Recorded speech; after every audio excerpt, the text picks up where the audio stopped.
Bonjour à tous, bienvenue dans ce nouvel épisode de la RSG, dans lequel nous allons commenter le second trailer officiel de la première série Star Wars sur Disney+, à savoir The Mandalorian. Euh, Nous reviendrons sur certaines scènes du trailer, mais nous ne ferons pas une analyse plan par plan comme nous l'avons fait pour le troisième trailer de l'Ascension de Skywalker. Nous allons plutôt expliquer de manière générale ce que montrent les trailers et où nous en sommes dans l'univers Star Wars à ce moment-là, et donc une présentation de la série de manière assez globale.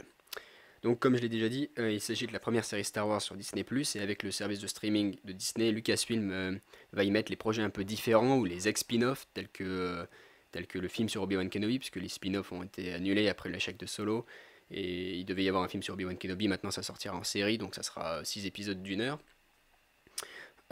Et quand je dis projet différent, c'est parce que le Mandalorian est décrit comme un western spatial. Alors évidemment, ça peut ne pas paraître très différent de Star Wars, mais ça aura vraiment un look plus sombre, plus violent et globalement un message moralement moins bon. Donc, la série, elle est écrite par Jon Favreau, que vous connaissez sûrement en tant que Happy Hogan dans les films du MCU, ou en tant que réalisateur pour Elf et Cowboys et Envahisseurs. Dernièrement, il s'est focalisé sur le travail du numérique, avec des films approfondissant les techniques de mocap ou la capture 3D, comme Le Livre de la Jungle et Le Roi Lion. Mais donc, pour revenir à la série, sa première saison comportera 8 épisodes qui seront diffusés entre le 12 novembre et le 27 décembre. Les réalisateurs des épisodes sont les suivants. Dave Filoni, qui est connu pour ses séries The Clone Wars et Rebels, donc vraiment l'univers Star Wars, un fin connaisseur et spécialiste, on va dire, en tout cas, grand admirateur de la culture mandalorienne, donc c'est important. Ensuite, nous avons Rick Famuyiwa, Deborah Chow, qui a d'ailleurs été annoncée la semaine dernière ou il y a 2 semaines comme la réalisatrice des épisodes sur la série Obi-Wan Kenobi. Ensuite, nous avons Bryce Dallas Howard, qui est la fille de Ron Howard qui a fait le film Solo, mais qui est également une actrice que vous avez sûrement vue dans Spider-Man 3 ou dans les films Jurassic World, dans Rocketman ou encore dans La couleur des sentiments. Et ensuite, nous avons comme dernier réalisateur Taika Waititi, donc le réalisateur de Thor Ragnarok ou Thor Love and Thunder.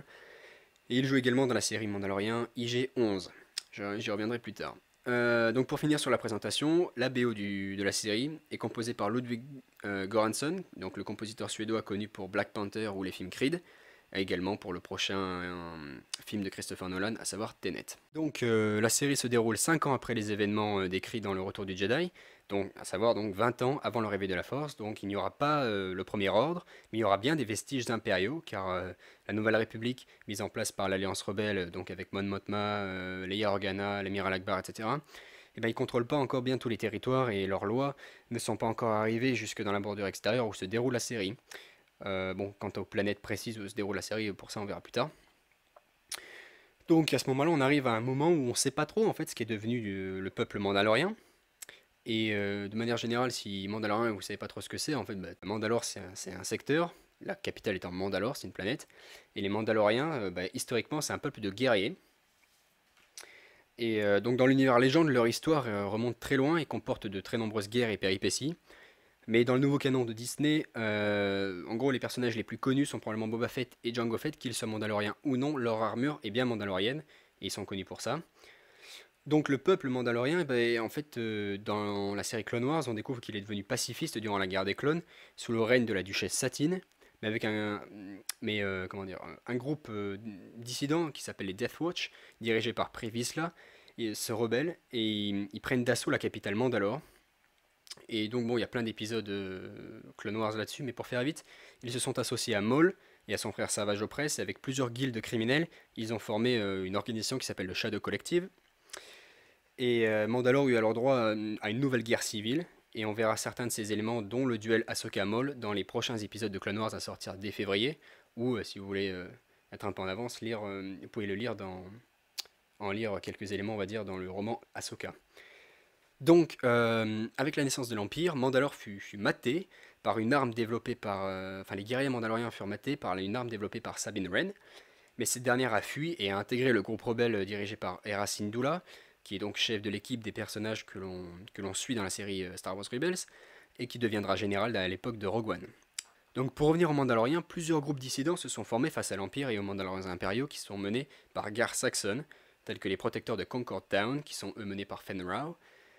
Il est important de retenir que sur Mandalore, la société est divisée de manière générale en clans, Donc il y a des clans qui s'opposèrent durant la période impériale, comme les clans saxons, le clan saxon pardon, qui est pro-impérial, ou le clan Wren anti-impérial, qui est mené donc par Ursa Wren, à savoir la mère de Sabine Wren.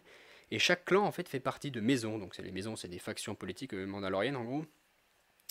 Et donc le clan Wren, c'est un des clans qui constitue la maison Vizsla. Et donc je rappelle que le leader de la maison Vizsla, c'était le créateur du groupe dissident Death Watch durant la guerre des clones.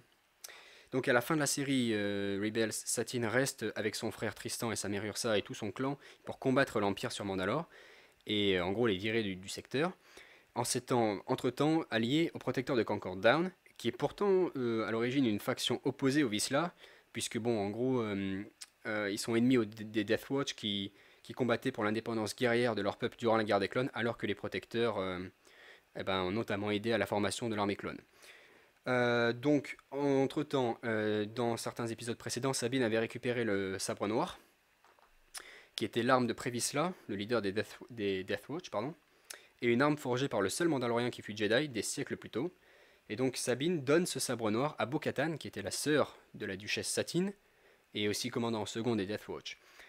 Donc cette révolution anti-impériale prend une toute autre ampleur avec l'arrivée d'un symbole en fait, mais Sabine reste avec l'équipe du Ghost pour libérer Lothal, et Lothal c'est la planète natale d'Ezra Bridger, et Ezra Bridger étant le personnage principal de la série Rebels, on suit principalement Ezra Bridger, donc ensuite il y a une grande ellipse, et le prologue de la série Rebels en fait se situe après la bataille d'Endor, donc dans le retour du Jedi, pardon, et en fait on ne sait pas vraiment ce qui est devenu le peuple mandalorien à ce moment-là.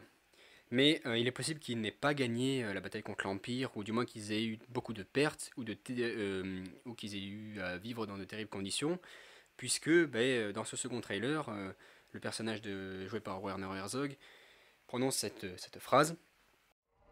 It is a shame that your people suffered. Donc, qui a souffert? Son peuple mandalorien? Tout à fait possible. Ou alors, est-ce qu'il parle des chasseurs de primes de manière générale, puisque la tagline du premier trailer était quand même Bounty hunting is a complicated profession. Donc c'est tout à fait possible, et ça, ça reste à voir, hein, j'ai pas la réponse. Donc voilà un peu pour la situation au départ de cette série, donc pour le contexte on va dire. Voyons maintenant ce qu'il en est des trailers.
Bounty hunting is a complicated profession.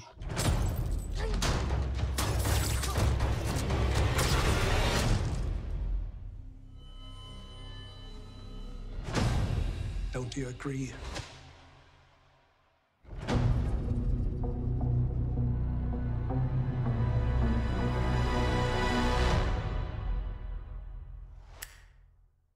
En fait, ce premier plan, il est excellent, particulièrement en tant que premier plan, puisqu'il indique directement le ton de la série.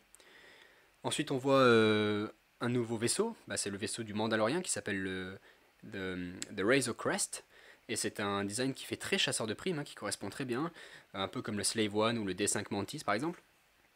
Les couleurs du trailer sont dans les gris, et ils montrent bien justement que le personnage évolue dans les zones grises et criminelles de la galaxie, disons. Donc on a ensuite le premier plan sur le personnage qui est joué par Carl Weathers, que vous connaissez sûrement en tant qu'Apollo Creed dans les films Rocky, ou comme le Major Dion dans le film Predator.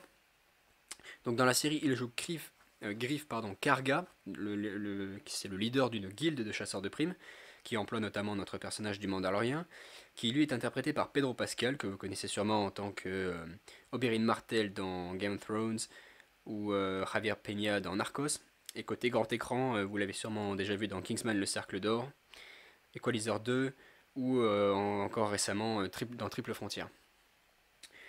Nous avons ensuite de très très bons visuels qui sont dignes d'un film à gros budget, hein. Et nous avons après un plan sur les personnages qui sont joués par Gina Carano et Nick Nolte. Vous avez peut-être déjà vu Gina Carano dans Fast and Furious 6 ou Deadpool. En fait, c'est une ancienne combattante de MMA professionnelle. Et son personnage dans la série lui correspond bien, puisqu'elle joue Cara Dune, qui est une ancienne shock trooper rebelle. Donc en gros, un soldat lourd, et dit probablement d'ailleurs de l'Alliance Rebelle, vu qu'on ne connaît pas son unité, on va dire que c'est de l'Alliance Rebelle de manière générale, qui est ensuite devenu mercenaire. Donc spécialiste du combat, on va dire ça. Quant à Nick Nolte, bon le gars, il a pas besoin de présentation, hein, il a joué dans tellement de films, vous l'avez sûrement déjà vu, et je suppose qu'il joue cette Ugnaught, c'est le nom de cette espèce alien, puisque le visage lui ressemble quand même énormément, même si son personnage n'a pas encore été annoncé officiellement, mais on peut quand même supposer que c'est lui, hein, la modélisation du visage est assez claire.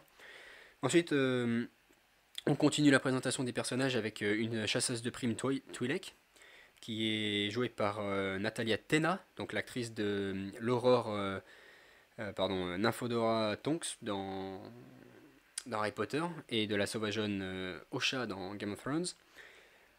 Nous avons le personnage joué par Giancarlo Esposito, l'acteur de Gus dans Breaking Bad, qui joue donc ici le Moff Gideon, un ancien gouverneur qui joue les seigneurs de guerre en gros, avec ses Stormtroopers et son escouade de Death Troopers, depuis la destruction de la seconde étoile de la mort. Et ensuite on a un plan sur un droïde IG, donc c'est le même modèle que IG-88, le chasseur de primes droïde visible dans l'Empire contre-attaque, mais ici c'est IG-11, qui est doublé, au niveau de la voix, par Taika Waititi. Je m'arrête juste 2 secondes sur ce plan, où l'on voit le Mandalorien arrêter un Quarren qui s'enfuit, en le découpant par la porte de la cantina. Parce que voilà, je trouve ce plan vraiment super, il montre les talents de chasseur de primes, et il confirme le ton très différent des films de la saga principale. On n'est vraiment pas dans quelque chose d'enfantin là par exemple. De plus, c'est un Quarren, donc la seconde espèce qui vit sur la planète Mon Calamari. En général, on voit tout simplement les Mon Cala, comme l'amiral Akbar par exemple. Et ça fait du bien de voir une variété d'aliens, puisque les trailers de la série Mandalorian montrent vraiment de nombreuses espèces, ce que les films n'incluent pas souvent. Et pour finir les présentations, nous avons un plan sur le personnage faisant la voix off, donc le personnage joué par Werner Herzog, mais qui n'a pas encore officiellement de nom.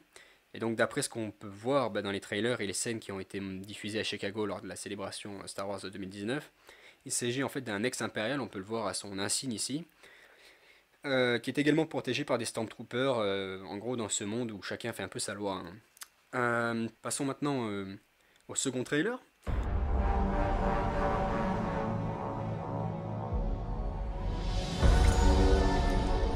Is the world more peaceful since the revolution?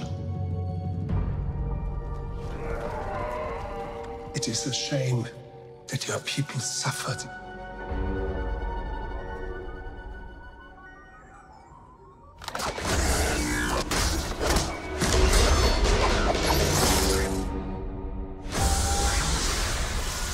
But bounty hunting is a complicated profession.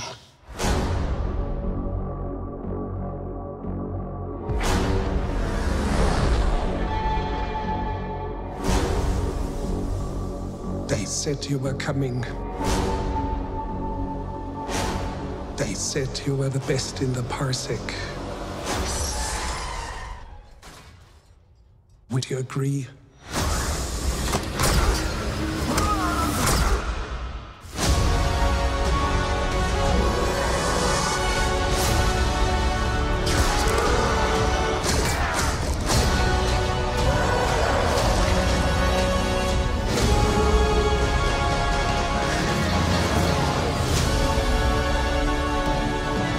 Mandalorian, look outside. They are waiting for you.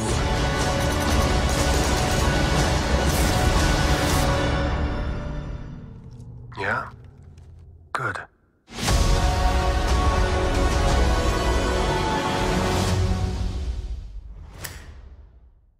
Donc il réutilise plusieurs plans du premier et confirme les très beaux visuels, donc je ne vais pas décrire tous les plans comme je l'ai déjà dit.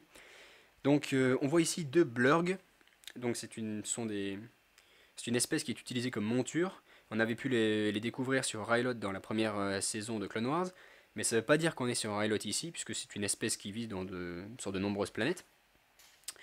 Et on voit le Mandalorien ensuite se battre contre deux Trandoshan, ce qui est quand même significatif de sa technique, puisque les Trandos sont des très bons chasseurs en fait. Ils s'amusent notamment à capturer leurs proies vivantes et à les chasser ensuite en safari, comme une compétition. Et ils peuvent également se battre contre des Wookiees, donc c'est quand même assez costaud. Donc le fait qu'il les neutralise montre quand même ses talents. De plus, d'après l'armure du Mandalorien, on peut en déduire que ce combat est relativement au début de la série, et j'y reviendrai. On a ensuite une scène impliquant les caissons de carbonite qui renferment les proies capturées par le Mandalorien.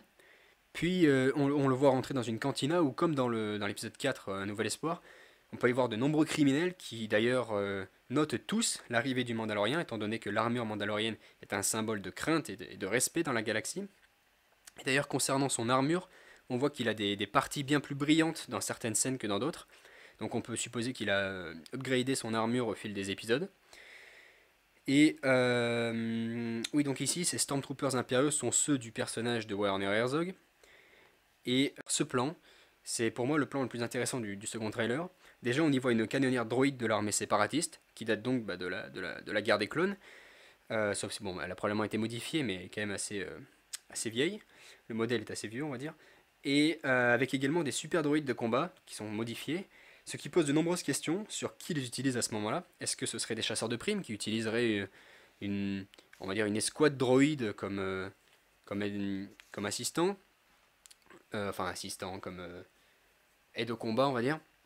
Ça serait assez sympa et assez stylé d'ailleurs.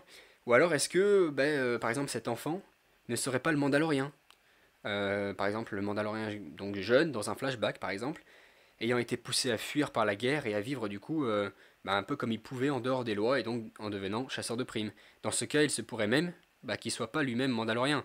Et il est par exemple volé l'armure, et c'est pour ça que son armure est faite de plusieurs parties différentes, et qu'après on voit une armure complète, et donc au fur et à mesure il arrive à constituer une armure complète. Bref, ce plan est très intéressant. On voit ensuite le Mandalorien et Cara sympathiser pour ce qui s'annonce comme une belle et redoutable collaboration. Puis un plan sur le Moff Gideon et ses Death Troopers qui attendent la sortie du Mandalorien, et lorsqu'il sort, on voit une armure brillante, qui repousse d'ailleurs un laser, donc cet affrontement vient sûrement après les autres du trailer. Et cette amélioration de l'armure se voit également avec le jetpack dans ce plan, où il s'accroche au TIE du Moff Gideon. Alors d'ailleurs, est-ce que il est vraiment Moff, ou se fait-il juste appeler Moff pour renforcer son autorité, puisque bon, Moff c'est un grade très, très élevé dans les gouverneurs, puisque bon, les Moffs en général ils ont un pilote pour leur navette par exemple. Donc pourquoi est-ce qu'il pilote un chasseur TIE là? Bon, bien sûr, il a pu être dans l'armée avant et il était pilote et il a juste gravi les échelons, c'est tout à fait possible, mais c'est intéressant. Et donc pour revenir sur le jetpack, c'est également un symbole de l'armure mandalorienne. Et donc à mon avis on arrive à la fin du coup de cette... peut-être pas à la fin de la série, mais de l'amélioration de l'armure. Donc c'est pas dans le premier épisode je pense. Et donc pour finir, toute la voix off en fait est prononcée par Werner Herzog. Et on finit sur une très courte phrase du Mandalorien. Et ce plan, où l'on voit une femme lui retirer son casque, ce qui pose donc la question de savoir si on verra ou non le visage de Pedro Pascal. Alors perso je dirais oui, tout simplement parce que c'est Pedro Pascal, donc pourquoi il a été casté, pourquoi on a casté Pedro Pascal si c'est pour lui mettre un casque tout le temps. Et ensuite ça paraît logique puisqu'il est quand même le personnage principal, donc à mon avis on verra son visage, même si d'habitude c'est vrai on ne voit pas le visage de Boba Fett dans les films, mais bon. Mais je pense qu'on le verra peut-être pas dans les premiers épisodes, à mon avis on le verra plus tard dans la saison, et on le verra encore plus à mon avis dans la saison 2, puisque oui la saison 2, cette série a déjà une saison 2, il y a déjà eu le feu vert pour la saison 2, et la saison 2 est actuellement en tournage. Sur ce, j'espère que cette vidéo explicative vous a plu, je vous souhaite une bonne journée ou une bonne soirée, je vous dis à bientôt, et que la force soit avec vous.